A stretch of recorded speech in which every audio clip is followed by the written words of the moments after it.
Hey Joe, we back with another one. Me and Bishop. I recently subscribed to a dude, GRP Kennels. He got a video asking like, is the coronavirus real? Everybody got their take on it. Like, some people think it's just a myth and it's the flu, or it's just one of these regular colds and shit that you go through. And I can confirm that it's not the flu. It's not a common cold. It's a real virus. Coronavirus disease, or COVID-19, is its own thing. It's SARS-2. The scientific name for coronavirus 19, or coronavirus disease 19, is SARS-CoV-2. CoV-2. It's like the second SARS. It's not the same thing, and it's not the flu, because when you get the flu, you do not lose your sense of smell nor your sense of taste. And not everybody who gets corona gets that, but I've been through that, and I know that that shit's not the same as the flu. And the GRP Kennels dude was saying how his kids don't get like vaccinated, and they don't get sick. And shit, neither do I. I don't get vaccinated neither.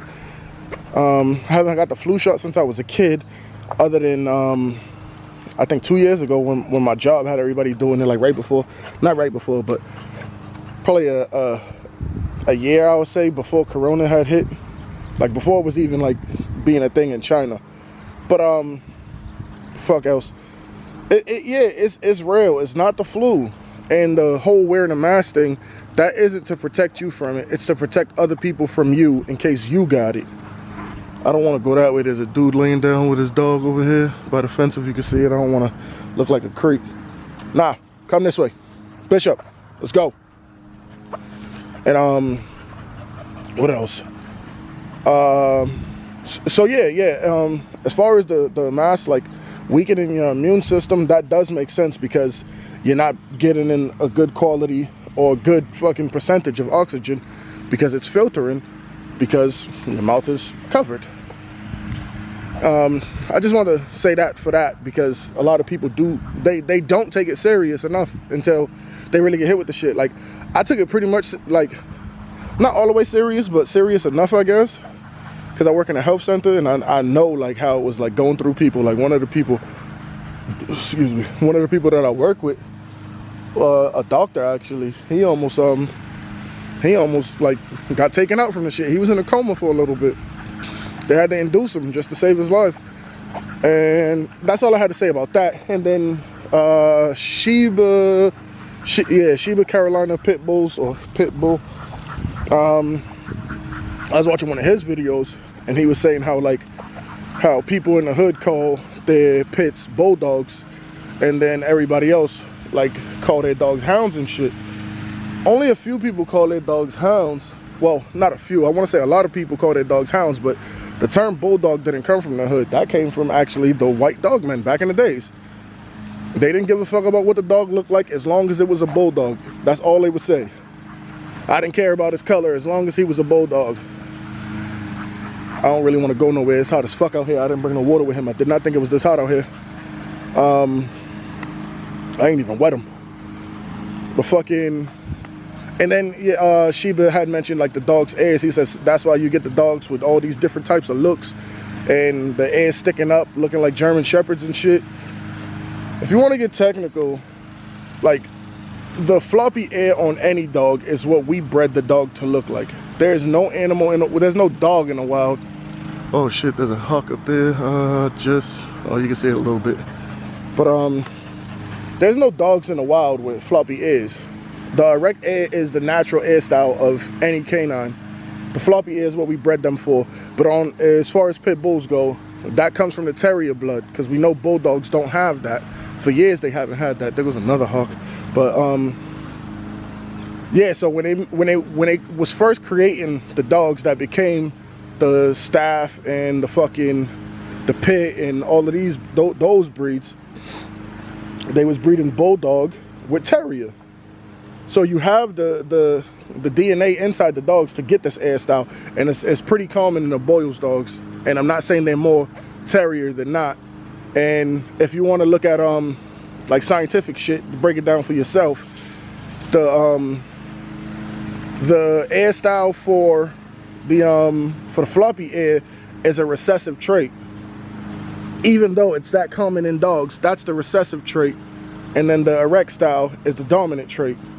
This is the more natural one. The recessive one is only that common in every fucking dog breed because we bred all of these dogs like that.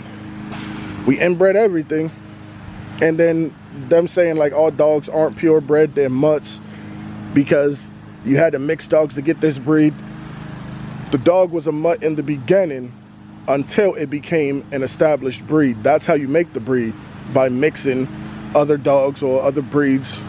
Still dogs, but yeah. You mix other breeds so you get what you get, then you get a steady bloodline, a consistent bloodline of, it's not even the bloodline, you get a consistent look for these dogs, or for any breed, not just these dogs, but you get a consistent look for them, and then that becomes the breed standard.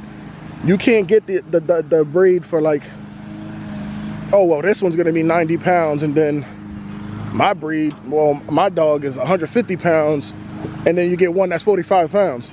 Like, it doesn't work like that. And it takes a whole lot of years. Like I don't want to say nobody's name, but you know, homeboy made his own breed, he's saying.